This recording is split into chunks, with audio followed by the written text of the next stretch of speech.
Bismillahirrahmanirrahim. Assalamualaikum warahmatullahi wabarakatuh. Innal hamdalillah nahmaduhu wa nasta'inuhu wa nastaghfiruhu wa natubu ilayhi wa na'udzu billahi min shururi anfusina wa sayyiati a'malina. May yahdihillahu fala mudilla lahu wa may yudlil fala hadiya lahu. وأشهد أن لا إله إلا الله وحده لا شريك له وأشهد أن محمدا عبده ورسوله لا نبي ولا رسول بعده اللهم إنا نسألك علما نافعا ونعوذ بك من علم لا ينفع ربنا زدنا علما وارزقنا فهما Amin ya rabbal alamin. Alhamdulillah, para hadirin sekalian, ikhwan dan akhwat, kaum muslimin dan muslimat, rahimani wa rahimakumullah. Kita bersyukur kepada Allah Subhanahu wa taala atas segala limpahan nikmat yang Allah berikan kepada kita. Nikmat yang begitu banyak, nikmat yang begitu besar, yang sekiranya kita berusaha menghitungnya kita tidak akan sanggup. Kita bersyukur kepada Allah Subhanahu wa taala dengan hati kita, meyakini semua nikmat itu bersumber dari Allah. Kemudian kita bersyukur dengan lisan kita, memperbanyak pujian-pujian kepada Allah. Kemudian kita bersyukur kepada Allah dengan anggota badan kita, dengan merealisasikan ketaatan kepada Allah Subhanahu wa taala, karena sejatinya asyukru ta'atul mun'im. Syukur itu adalah mentaati zat yang memberikan nikmat, yaitu Allah Subhanahu wa ta'ala. Jikalau seorang bertambah syukurnya kepada Allah, maka sejatinya semakin bertambah ketaatannya kepada Allah. Sebagaimana Nabi SAW membuktikan rasa syukurnya dengan semakin banyak melakukan ibadah. Sampai beliau salat, kakinya bengkak-bengkak, kakinya pecah-pecah, saking lamanya beliau salat. Sehingga istrinya pun bertanya, kenapa demikian? Bukankah sudah dijamin oleh Allah Subhanahu wa taala pengampunan dosa? Bukankah sudah dijamin oleh Allah Subhanahu wa taala masuk ke dalam surga? Kenapa seperti ini? Maka Nabi SAW menjawab, afala akuna abdan syakura. Apakah tidak pantas bagiku menjadi hamba yang bersyukur? Maka kita lihat Nabi SAW merealisasikan syukurnya dengan semakin taat kepada Allah Subhanahu wa taala, semakin maksimal di dalam ibadah kepada Allah. Kemudian salawat beriring salam semoga senantiasa tercurahkan kepada qudwah hasanah kita, kepada suri tauladan kita, kepada baginda Rasulullah sallallahu alaihi wasallam, Muhammad bin Abdullah sallallahu alaihi wasallam. Jemaah yang dimuliakan Allah Subhanahu wa taala, kita lanjutkan pembelajaran kita membahas Al-Arba'in An-Nawawiyah, 42 hadis yang dihimpun oleh Al-Imam An-Nawawi rahimahullahu taala. Kitab yang sangat masyhur terutama bagi orang-orang yang menggeluti dunia ilmu, karena buku ini diterima di semua kalangan dan diajarkan di majelis-majelis ilmu. Bahkan di mayoritas pondok pesantren menjadikan ini salah satu di antara muqarrar atau buku panduan mereka. Yang mana buku ini dihimpun oleh Al-Imam An-Nawawi rahimahullahu ta'ala, berisikan hadis-hadis yang menjadi pondasi-pondasi atau pokok-pokok dasar di dalam agama Islam. Sehingga barang siapa yang dia mempelajari hadis Al-Arba'in An-Nawawiyah dan dia baik di dalam pemahamannya, maka kita bisa katakan dia telah memahami agama Islam secara umum. Karena hadis yang ada di dalam buku yang kita kaji ini bercampur. Ya, apa yang menjadi dasar, apa yang menjadi pokok di dalam agama Islam, dari sesuatu yang wajib kita yakini berupa akidah, berupa keimanan kita, bahkan sampai kepada muamalah kita kepada sesama manusia, disebutkan di dalam buku ini. Maka tidak heran di pesantren semua santri atau semua orang yang menggeluti dunia pesantren, maka dia pasti pernah belajar buku ini, Al-Arba'in An-Nawawiyah, yang dihimpun oleh Al-Imam An-Nawawi rahimahullahu ta'ala rahmatan wasi'ah. Kita sampai ke hadis yang ke-10. Setelah sebelumnya kita membahas hadis yang ke-9, yang mana hadis tersebut secara umum menceritakan tentang atau membahas tentang apa-apa yang diperintahkan oleh Rasulullah sallallahu alaihi wasallam maka kerjakanlah, dan apa-apa yang dilarang oleh Rasulullah sallallahu alaihi wasallam maka jauhilah. Dua perkara ini disebutkan di hadis yang ke-9. Apa-apa yang dilarang oleh Rasulullah sallallahu alaihi wasallam tinggalkan. Ya, dan meninggalkan, dengan cukup meninggalkan, tidak melakukan, maka kita sudah selamat. Ya, apa yang dilarang, jangan dekati zina, maka jangan lakukan apa-apa. Jangan dekati zina, jangan makan riba, maka jangan masuk ke dunia riba. Selamat kita dengan kita meninggalkan secara totalitas dan tidak perlu berbuat apa-apa, cukup kita tinggalkan. Kemudian, dan apa-apa yang diperintahkan oleh Rasulullah sallallahu alaihi wasallam maka jalankanlah, lakukanlah semampu kalian. Ya, maka di sini kita bisa melihat bahwasanya larangan agama itu untuk kita jauhi dan perintah agama untuk kita jalankan, tetapi berkaitan dengan perintah sesuai dengan kemampuan. Kemudian di hadis yang ke-9 disebutkan bahwasanya binasanya umat-umat sebelum kita dari kalangan orang-orang Yahudi dan Nasrani ada dua sebabnya secara umum. Yang pertama adalah karena mereka banyak bertanya kepada sesuatu yang tidak penting. Kita tidak membahas pertanyaan yang penting, pertanyaan yang berkaitan dengan ilmu, pertanyaan berkaitan dengan sesuatu yang dengannya kita bisa beribadah, itu tidak masuk di dalam ini. Karena itu adalah sesuatu yang bermanfaat. Kalau berkaitan dengan bagaimana kita ibadah, bagaimana kita menegakkan Islam, itu pertanyaan-pertanyaan yang bermanfaat dan itu bernilai ibadah. Tapi yang dimaksudkan di sini binasanya umat-umat sebelum kita, mereka bertanya-tanya adalah sesuatu perkara yang tidak dibutuhkan, bahkan seringkali pertanyaan tersebut untuk mengundur-undur suatu perintah yang diberikan kepada mereka. Ya, dan mereka menyelisihi para nabi mereka. Ini sebab kebinasaan umat sebelum kita.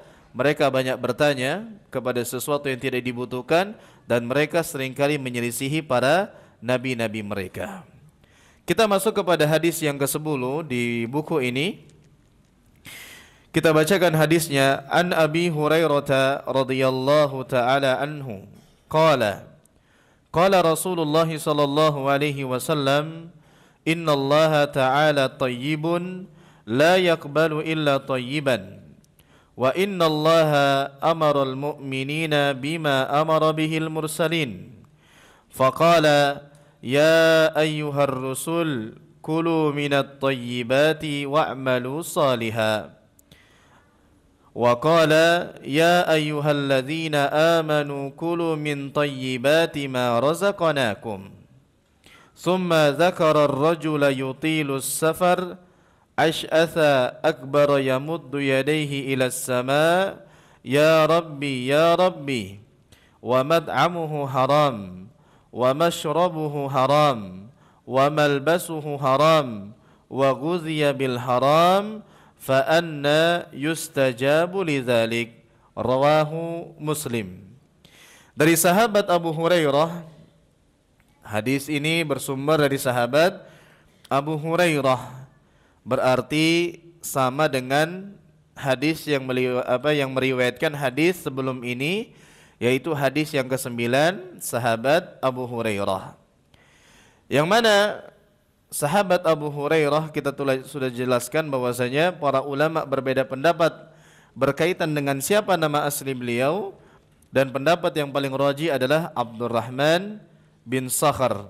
Ini pendapat yang paling rajih akan nama sahabat Abu Hurairah. Kita sudah jelaskan pada pertemuan sebelumnya, beliau adalah sahabat yang paling banyak meriwayatkan hadis. Beliau adalah seorang yang semangat menuntut ilmu. Bagaimana tidak, selama waktu 4 tahun beliau menjadi orang yang paling banyak meriwayatkan hadis dari Nabi sallallahu alaihi wasallam. Intinya beliau adalah orang yang semangat, yang gigih menuntut ilmu, dan orang-orang yang berilmu, ya, di antara para sahabat yang memiliki keilmuan yang luar biasa. Kemudian dia mengatakan radhiyallahu anhu, sahabat Abu Hurairah radhiyallahu anhu, ia mengatakan Rasulullah sallallahu alaihi wasallam bersabda, "Innallaha ta'ala tayyibun la yakbalu illa tayyiban." Sesungguhnya Allah Subhanahu wa taala adalah zat yang tayyib, yang maha baik. Dan Allah Subhanahu wa taala tidak menerima kecuali yang baik. Ingat, ini yang pertama, sesungguhnya Allah Subhanahu wa taala adalah zat yang maha baik dan tidak menerima kecuali yang baik. Kemudian wa innallaha amaral mu'minina bima amara bihil mursalin. Dan sesungguhnya Allah Subhanahu wa taala memerintahkan orang-orang yang beriman sama seperti Allah Subhanahu wa taala memerintahkan para rasul. Apa itu? Disebutkan di sini, disampaikan sebuah ayat dalam surat Al-Mu'minun ayat 51, "Ya ayyuhar rusul, kulu minat thayyibati wa'malu salihah." Wahai para rasul, makanlah dari makanan-makanan yang thayyib dan beramal salehlah. Apa perintah Allah kepada para rasul di sini? Makan makanan yang thayyib, yang baik, yang halal, dan beramal salehlah. Kemudian disampaikan lagi ayat yang kedua di dalam hadis ini dalam surat Al-Baqarah 172. Ya ayyuhalladzina amanu kulu min thayyibati ma razaqnakum. Wahai orang-orang yang beriman, makanlah dari yang baik-baik yang telah kami berikan rizki kepada kalian. Kita lihat di sini Allah perintahkan Rasulnya untuk memakan makanan yang thayyib, yang baik, yang halal, dan Allah Subhanahu wa taala perintahkan juga orang-orang beriman yang melakukan serupa. Allah merintahkan orang-orang beriman untuk melakukan yang serupa, yaitu makanlah dari makanan yang baik, yang thayyib, yang halal. Ya, terus kemudian di sini summa dzakara ar-rajula yutilus safar. Kemudian ya disebutkan, beliau menyebutkan ada seorang laki-laki yang sedang dalam perjalanan yang panjang, asy'asa akbar, yang mana kusut penampilannya, lagi berdebu. Yamuddu yadayhi ila sama, dia menadahkan tangannya ke langit, dia mengangkat tangannya ke langit. Kemudian dia mengatakan ya Rabbi, ya Rabbi, wahai Rabbku, wahai Rabbku. Intinya dia berdoa kepada Allah Subhanahu wa taala. Wa mat'amuhu haram, tapi di samping itu ternyata makanan yang biasa dia makan adalah makanan yang haram. Wa mashrabuhu haram, pakaian yang dia pakai adalah pakaian yang haram.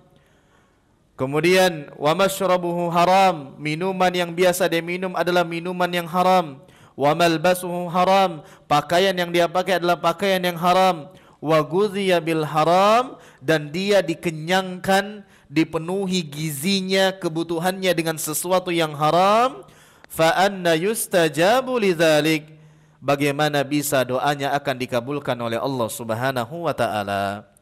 Hadis riwayat Imam Muslim. Ini dia hadisnya, ma'asyiral muslimin rahimani wa rahimakumullah. Kita mulai bahas secara perlahan. Yang pertama, dari hadis ini kita bisa memahami bahwasanya perintah yang Allah Subhanahu wa taala berikan kepada kita itu sejatinya sama dengan perintah yang diberikan kepada para rasul. Maka di sini kita bisa melihat bahwasanya syariat tidak ada perbedaannya. Baik itu adalah kepada umat yang diutus Rasul kepadanya, dan Rasul itu sendiri yang diutus kepada umat tersebut.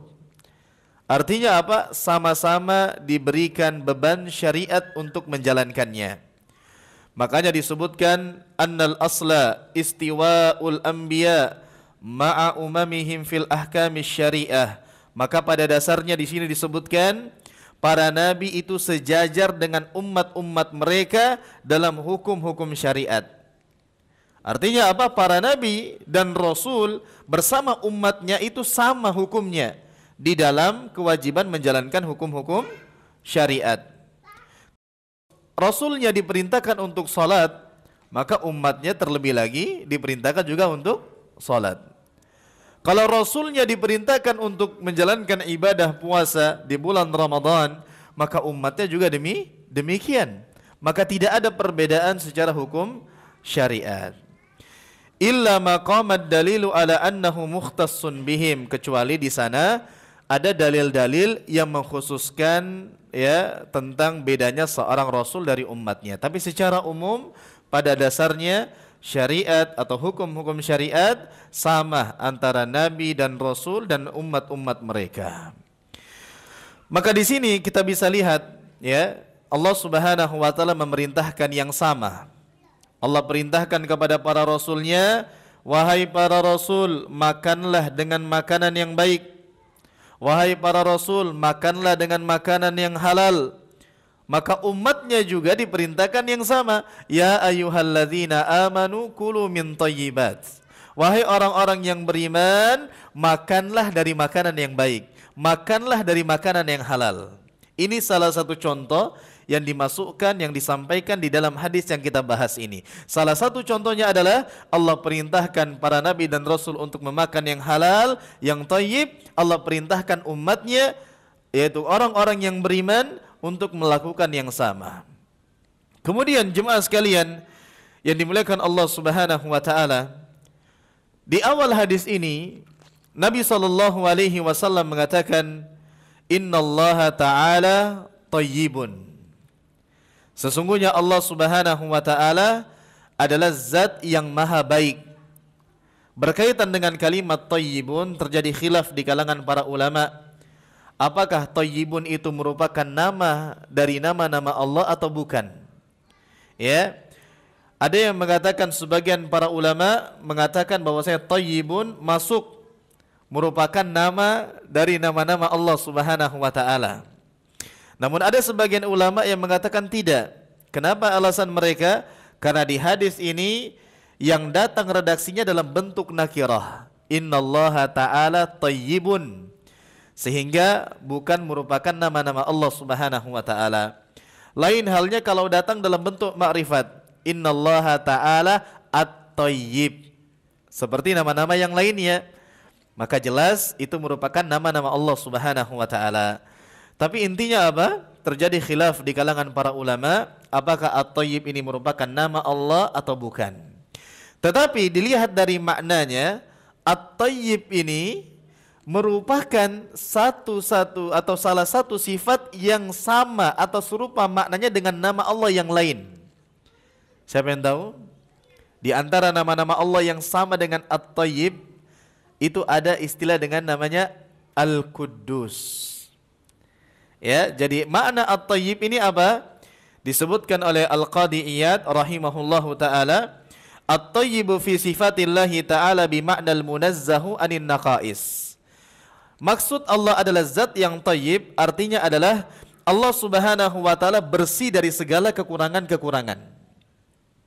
Wa huwa bi ma'nal quddus, dan thayyib ini sama maknanya dengan nama Allah Subhanahu wa taala Al-Quddus. Wa aslu thayyib az-zaka wa tahara wa salama minal khubus. Dan asal daripada kalimat thayyib adalah suci, bersih dan selamat dari keburukan. Maka kita bisa katakan Allah Subhanahu wa taala adalah zat yang thayyib, artinya Allah bersih, Allah suci dari segala macam keburukan, kecacatan dan hal-hal yang tidak pantas untuk Allah. Dan kalau kita ditanya, apa lawan kata daripada thayyib? Maka jawabannya adalah khabith. Lawan kata daripada thayyib adalah khabith. Kalau thayyib itu adalah artinya baik, maka khabith itu artinya buruk. Ini diisyaratkan oleh Allah Subhanahu wa taala dalam surat Al-Maidah. Allah Subhanahu wa taala berfirman, "Qul la yastawil khabithu wat thayyib." Katakanlah, tidak sama antara yang buruk dan yang baik. Allah katakan al-khabith wat thayyib. Artinya apa? Lawan daripada kalimat thayyib adalah al-khabith. Kemudian di dalam ayat yang lainnya supaya lebih menjelaskan lawan kata daripada thayyib adalah al-khabith, Allah Subhanahu wa taala berfirman dalam surat An-Nur ayat 26, Allah Subhanahu wa taala mengatakan al-khabithatu lil khabithin wal khabithuna lil khabithat wat thayyibatu lit thayyibin wat thayyibuna lit thayyibat. Wanita-wanita yang keji untuk laki-laki yang keji. Laki-laki yang keji untuk wanita yang keji. Dan perempuan-perempuan yang baik untuk laki-laki yang baik dan laki-laki yang baik untuk perempuan yang baik. Apa yang dimaksudkan di sini disebutkan al-khabith wat thayyib. Maka kita dikatakan di sini innallaha ta'ala thayyibun, artinya apa? Allah zatnya maha baik, sempurna, bersih, suci dari segala macam kekurangan, kecacatan dan sebagainya. Dan kemudian konsekuensi daripada Allah adalah zat yang thayyib, la yakbalu illa thayyiban. Allah tidak menerima kecuali yang baik pula. Allah adalah zat yang baik, Allah tidak menerima sesuatu kecuali dari yang baik. Maka di sini kita lihat ma'asyiral muslimin rahimani wa rahimakumullah, disebutkan di antara makna thayyib itu apa? Thayyib artinya adalah wa huwa minal a'mal makana khalian minar riya' wal 'ujub wa ghairihima minal mufsidat wa minal amwali al halalul khalis. Disebutkan di sini makna at-thayyib, Allah tidak menerima kecuali yang baik. Kalau ditinjau dari amal ibadah, berarti Allah tidak menerima amal ibadah kecuali yang ikhlas, ya, bersih dari riya, dari ujub, dari sum'ah dan dari selain-selainnya yang dapat merusak amal ibadah tersebut. Itu maksudnya. Allah adalah zat yang baik, tidak menerima kecuali yang baik. Kalau ditinjau dari amal ibadah, berarti Allah tidak menerima amal ibadah kecuali amal ibadah tersebut bersih dari riya, bersih dari ujub, bersih dari hal-hal yang mengotori niat ibadah tersebut, amalan tersebut.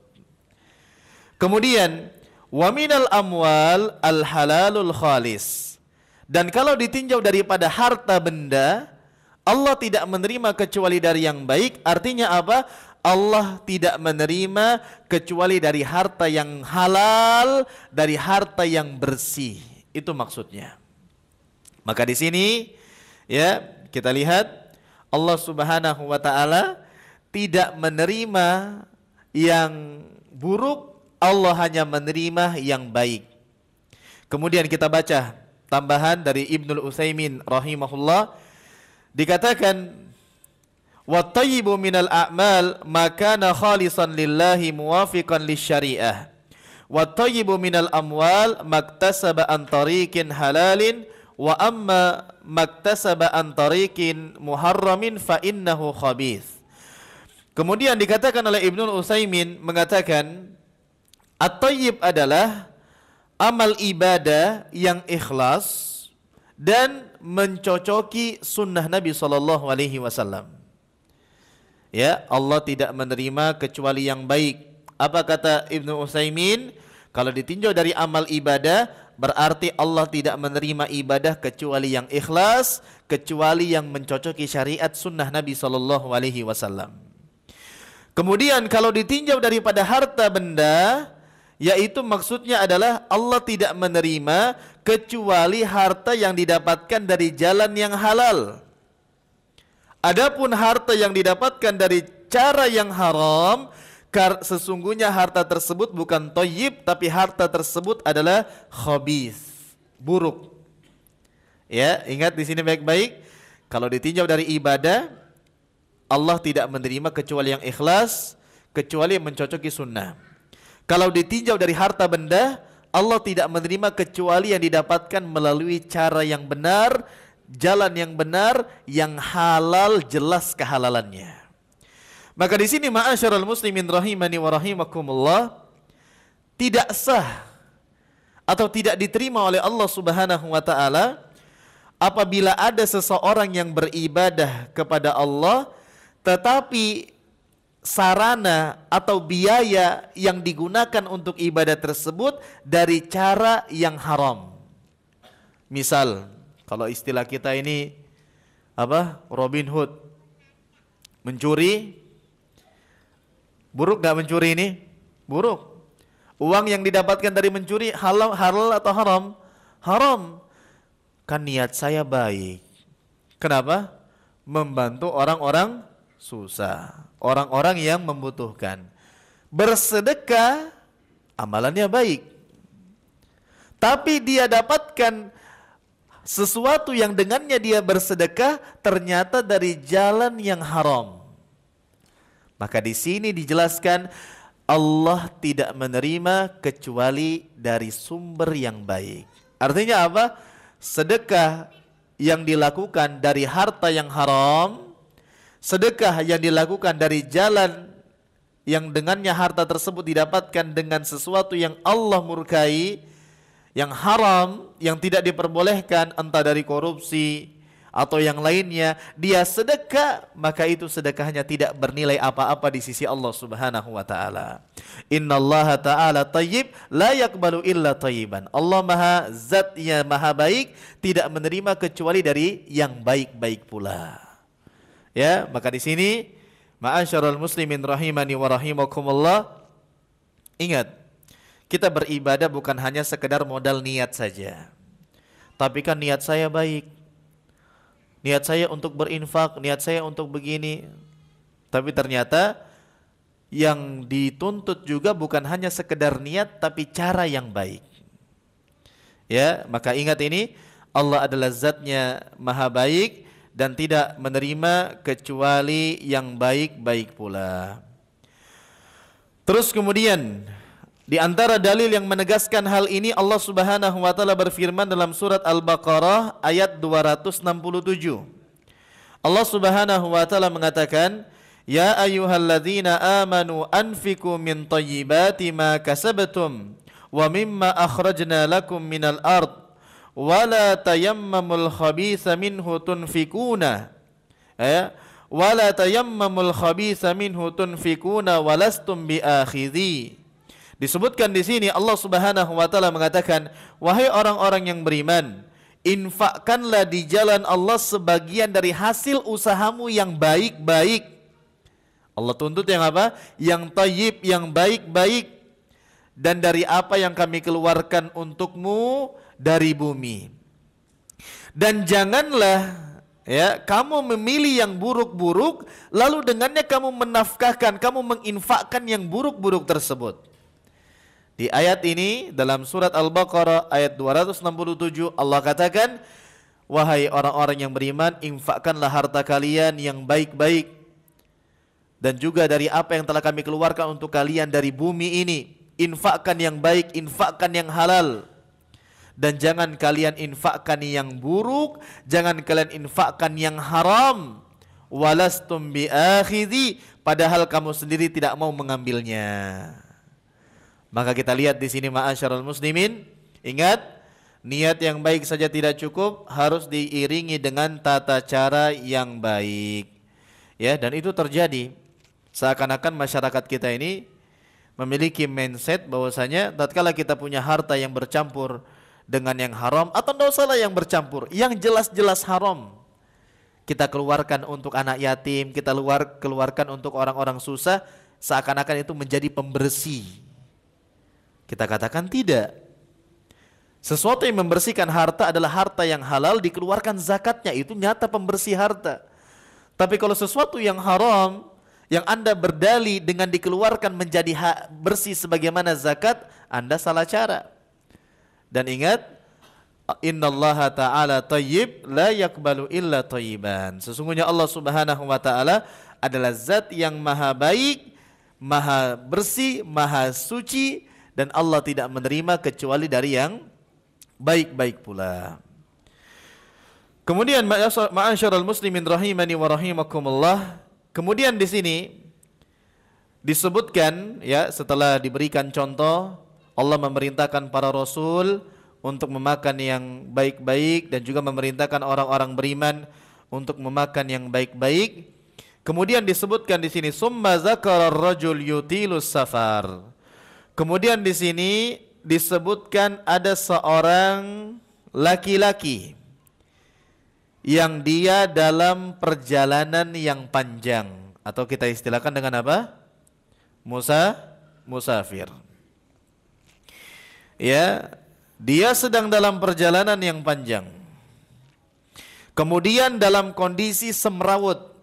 Ya, zaman dahulu kalau orang safar sudah pasti semrawut karena dia berjalan diiringi padang pasir. Kalau kita sekarang kan pakai minyak rambut sampai ke Jakarta rambut masih klimis. Tapi di zaman dahulu tidak seperti itu. Orang yang safar nampak antara yang mukim dengan yang safar gara-gara perubahan fisiknya. Dia semrawut, berdebu.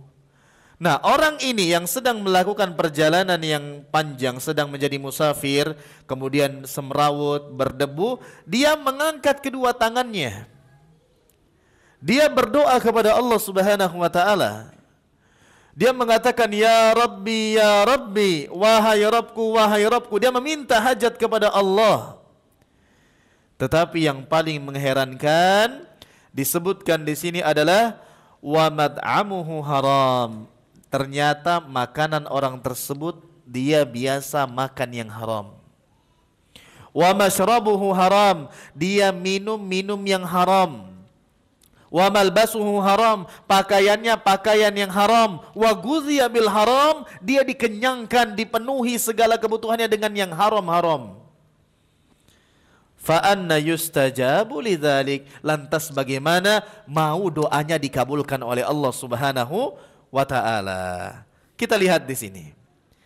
Orang yang disebutkan di hadis ini adalah orang yang mengumpulkan sebab-sebab mustajabnya doa.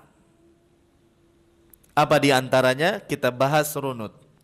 Yang pertama disebutkan dia di sini sebagai seorang musafir.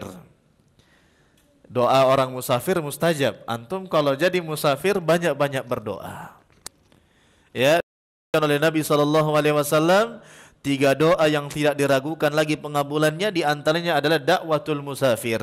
Doanya orang-orang yang musafir. Orang ini musafir. Bahkan disebutkan oleh para ulama, orang ini bersafar dengan tujuan ketaatan kepada Allah. Luar biasa. Safar ta'ah, safar lit ta'ah. Kemudian as'asa akbar. Dia dalam keadaan semrawut, dalam keadaan berdebu, dalam keadaan lusuh. Dan ini dalam keadaan orang itu merendah sekali. Dan ini diantara sebab orang diijabah atau mustajab doanya di sisi Allah Subhanahu wa taala. Ya. Jadi diantara sebab mustajabnya doa adalah seorang tampil di hadapan Allah seakan-akan dia sangat membutuhkan Allah. Di antaranya apa? Semrawut, berdebu, acak-acakan dia di hadapan Allah Subhanahu wa taala. Maka disebutkan dalam sebuah hadis Nabi SAW bersabda bahwasanya ada di antara manusia yang dia penampilannya sangat-sangat buruk, yang kalau dia ketuk pintu orang maka dia akan diusir, tapi tatkala dia bersumpah kepada Allah maka Allah akan laksanakan, Allah akan kabulkan sumpahnya. Ya, maka di sini yang pertama dia musafir, kondisinya sangat memprihatinkan, menunjukkan sangat butuhnya kepada Allah Subhanahu wa taala. Kemudian berikutnya yamuddu yadihi ilas sama, dia angkat tangannya. Nah, ini juga di antara sebab mustajabnya doa, mengangkat tangan. Ya, diangkat tangannya. Minta kepada Allah Subhanahu wa taala. Yang keberapa ini? Yang ketiga. Kemudian dia melakukan tawassul dengan nama Allah Subhanahu wa taala. Ya Rabbi, ya Rabbi. Dia bertawassul dengan rububiyah, ya, dengan rububiyah Allah Subhanahu wa taala. Afwan. Dia bertawassul dengan rububiyah Allah. Dan Allah senang doa yang seperti ini. Antum kalau mau doa, jangan ya Allah langsung gerrrrt. Itu kurang afdol. Kalau antum mau berdoa, ya Rabbi, minta hajat antum satu. Setelah itu ulangi lagi, ya Rabbi, hajat yang kedua. Ya Rabbi, hajat yang ketiga. Ya Rabbi, itu di antara sebab mustajabnya doa. Dan orang ini melakukannya. Bertawassul dengan rububiyah Allah Subhanahu wa ta'ala. Kemudian apa lagi? Dia melakukan tikrar, mengulang-ulang.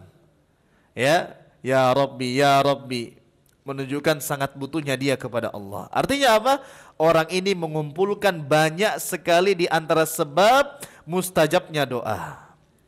Tetapi ternyata doanya tidak dikabulkan. Doanya tidak mustajab. Ada penghalangnya. Apa penghalangnya? Yang pertama, ternyata orang tersebut makanannya haram. Maka hati-hati. Kita punya hajat mungkin selama ini, kok belum ada nampak pengabulannya. Bisa jadi kita belum memfilter makanan yang masuk ke dalam perut kita. Bisa jadi kita kurang memfilter makanan yang kita berikan kepada keluarga kita. Hati-hati. Ya. Di samping ada ancaman tersendiri, Nabi SAW bersabda, kullu lahmin nabata min suhtin an-naru awla bih. Setiap daging yang tumbuh dari sesuatu yang haram, tempat yang paling pantas neraka. Di samping itu, doa kita tidak mustajab, ditolak oleh Allah Subhanahu wa taala. Dan ingat, makanan yang haram, afwan, bukan hanya daging anjing. Makanan yang haram bukan hanya daging babi. Lalapan sekalipun, nasi goreng sekalipun, atau yang sedikit-sedikit kambing guling sekalipun, itu bisa menjadi haram apabila didapatkan dari cara yang haram. Ya. Kemudian minuman orang ini ternyata dia juga meminum minuman yang haram. Dan minuman yang haram bukan hanya minuman keras, bukan hanya whisky dan yang segala macamnya. Es teh pun bisa menjadi haram kalau didapatkan dari cara yang haram. Curi es tehnya palek-palek, haram itu. Atau enggak curi es tehnya palek-palek tapi uang pakai beli hasil curi, sama itu. Atau mungkin habis suap menyuap di instansi tempat kerjanya untuk menyelamatkan catatannya, auditnya di hadapan bosnya, melakukan rekayasa suap nyuap supaya begini, haram. Pulang-pulang belikan istri lalapan dengan es teh, dikasih makan, ikut makan, haram makanan itu. Wa malbasuhu haram, pakaiannya haram orang ini. Ya, pakaian secara asal selama tidak sutra bagi laki-laki ya boleh-boleh saja. Tapi ternyata ada pakaian yang haram. Dari mana? Mungkin pakaian curian. Atau mungkin dibeli dari uang yang tidak benar. Nah, wa guziya bil haram, tidak sebatas itu saja. Pokoknya semua kebutuhannya terpenuhi dari jalan yang haram. Fa anna yustajabu lidzalik. Lantas bagaimana orang ini mau dikabulkan doanya oleh Allah Subhanahu wa taala? Dan ingat, maksud daripada di sini tidak dikabulkan artinya apa? Jauh pengabulannya. Walaupun orang tersebut terkumpul padanya sebab-sebab mustajabnya doa, tapi jauh. Gara-gara apa? Hampir-hampir tidak dikabulkan. Jauh sekali. Kenapa? Karena dia menggeluti sesuatu yang haram. Makanannya haram, minumannya haram, pakaiannya haram. Atau mungkin kita perlebar, perabotan rumahnya haram, spring bednya haram, rumahnya haram, dan seterusnya. Maka itu diantara sebab doa kita jauh dari ijabah oleh Allah Subhanahu wa ta'ala. Maka ini jemaah sekalian yang bisa kita sampaikan pada kesempatan kali ini. Tersisa waktu 2 menit. Biasanya on time. Saya sudah lihat-lihat jamnya, biasanya on time. Iya, kita sebutkan faidah hadis. Di antara faidah hadis ini yang pertama, anna min asma'illahi at-tayyib wa ma'nahu al-munazzahu anin naqais wa anna min sifatihi at-tayyib li'anna al-asma' kullaha mustaqqatun wa tadullu ala sifatin mustaqqatun minha. Yang pertama faidahnya adalah dari hadis ini kita mengetahui bahwasanya di antara nama-nama Allah adalah at-tayyib. Maka di sini Ya, disebutkan di antara nama-nama Allah adalah At-Thayyib. Walaupun tentunya terjadi khilaf di kalangan para ulama. Tetapi kalaupun terjadi khilaf, At-Thayyib itu sendiri mencocoki makna dari nama Allah yang disepakati apa? Al-Quddus, yaitu bersih dari segala macam kekurangan dan keburukan. Kemudian yang kedua, anna 'alal muslim ayyatiya bit-thayyib minal a'mal wal makasib. Selayaknya atau seharusnya bagi seorang muslim dia mendatangkan dari sesuatu yang baik, entah itu berupa amal ibadah, artinya harus ikhlas dan mengikuti sunnah, atau dari harta-harta yang dia cari, ya, hartanya, makanannya, minumannya, semuanya, pekerjaannya. Jangan sampai kita menerjang yang haram, carilah dari jalan-jalan yang baik. Rasulullah SAW bersabda, fattaqullaha wa ajmilu fit talab. Bertakwalah kepada Allah dan perbaikilah cara mencari rizki. Artinya apa? Cukupkanlah dengan yang halal. Kemudian yang ketiga, anna sadaqata la tuqbalu illa min malin halal. Bahwasanya sedekah, infak tidak diterima kecuali dari harta yang halal. Orang korupsi 1 miliar, sedekah 2 juta, diterima enggak? 2 jutanya? Tidak. Allah tidak menerima kecuali yang baik, kecuali dari harta yang halal. Apa dalilnya? Disebutkan dari hadis Nabi SAW, la yaqbalullah salatan bighairi tahurin wala sadaqatan min gulul. Allah tidak menerima salat tanpa taharah dan Allah tidak menerima sedekah dari harta yang haram. Siapa yang bersabda ini? Nabi SAW.